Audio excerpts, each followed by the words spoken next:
Daf Ayin Hey Amud Beis, 6 lines from the top of the 2 dots. So continue on with the list of the malachos. The Tana says in regards to tanning of the hides, of the skins that they had from the animals. They made hides, they made leather from it, the coverings. So in that process, it's salting it and tanning it. It's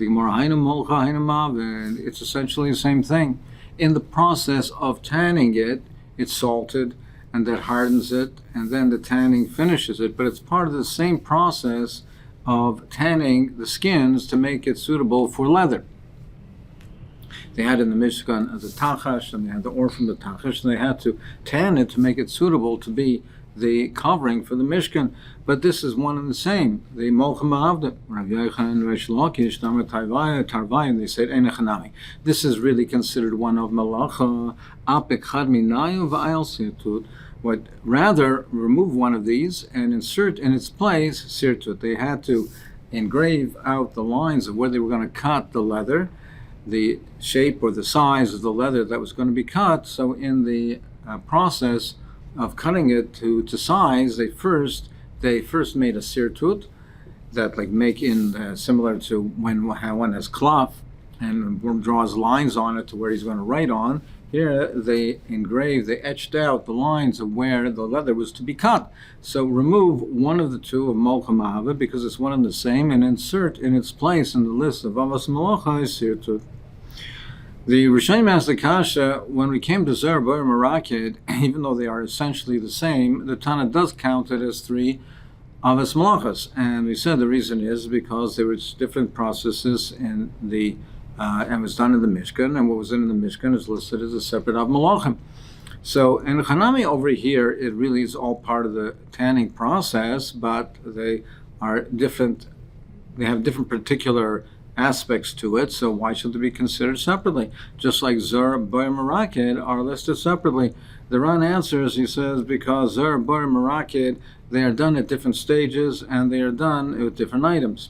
The Zara is winnowing, is throwing up the grain with the chaff and is separating the grain from the chaff.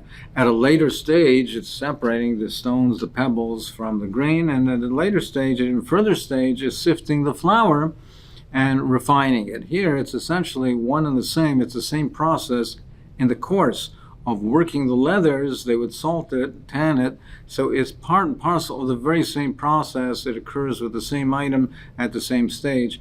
We'll see some of the svora shortly coming up again, similar svora to this as we just mentioned.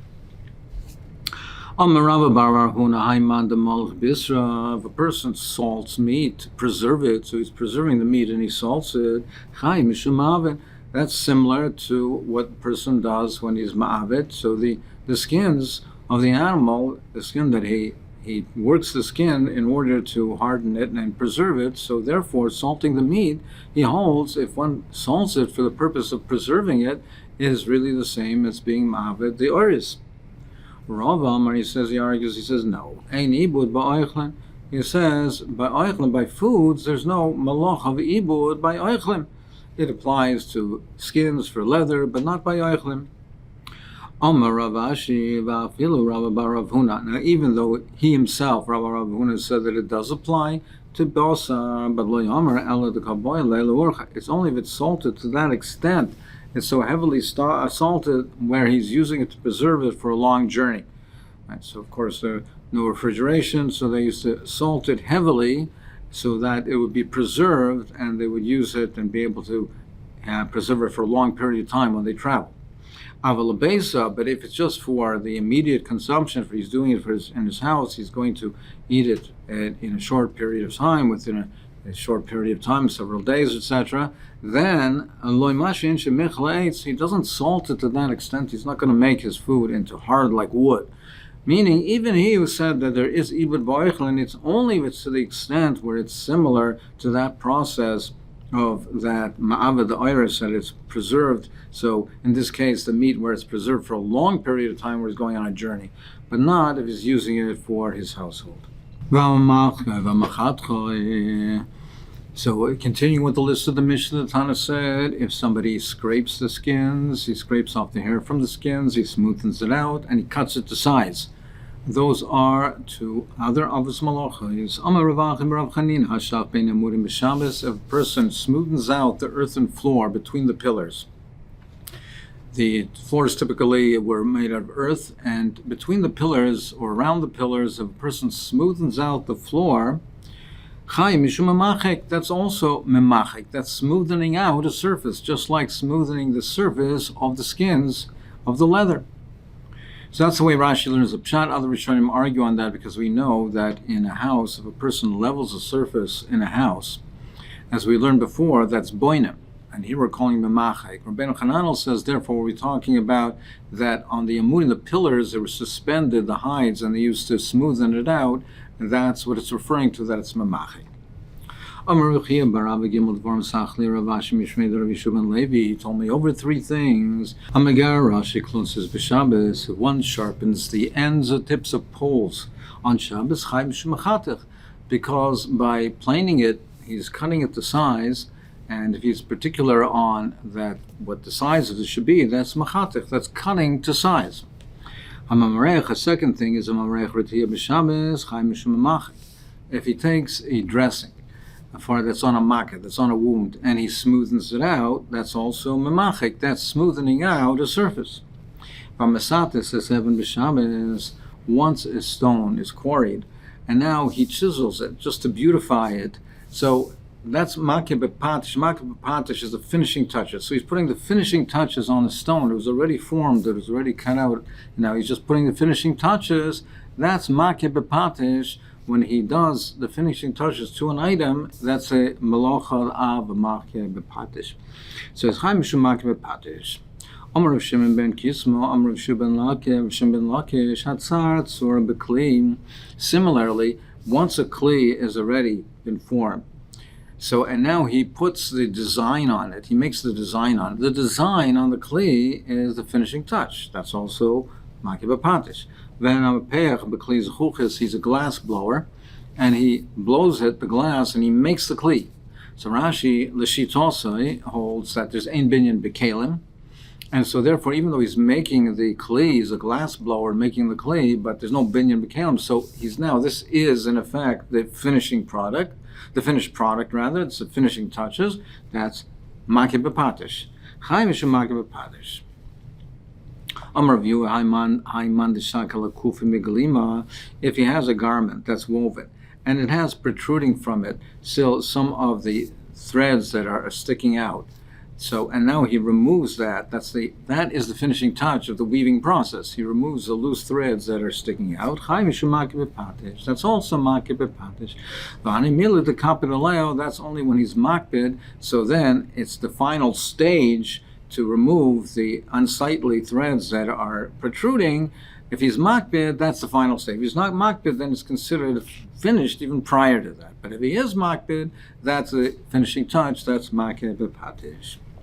If he writes two letters, writing two letters is also a malacha. If he wrote one big letter that is the size of two average size letters, nevertheless he's potter because he only wrote one letter, and the malacha is writing. He only wrote one letter. The shear is two letters. But if he erased one big letter, which in that place, now he's able to write two average size letters. So now he's done the malacha of meichek because he created the space to write two average size letters. Then he's chayav. This is a chumrah of meichek over kaisef. This is a davar pashas. Rashi points out that the point is to tell us that the Tana of the Brisa is Rav Menachem bar Rav Yaisi.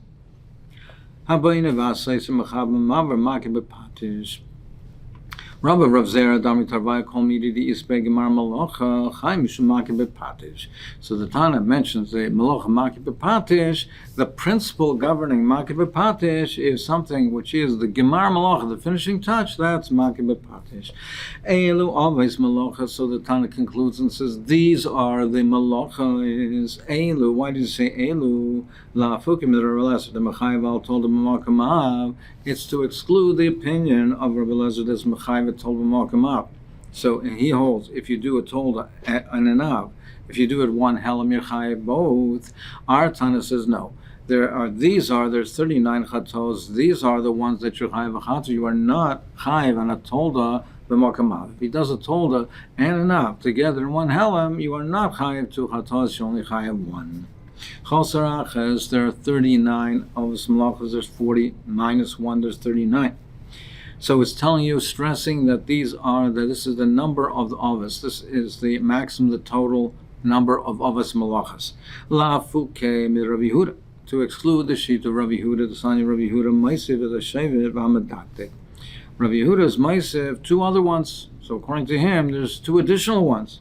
There's shevet, when in the weaving process you align the threads of the chassis, and when you do then, after you align them, sometimes they overlap. So you take a rod and to separate them to make sure that there's no overlap and they all are running parallel to each other and not one is overlapping the other. So you take a stick and you adjust it and straighten it out with this stick.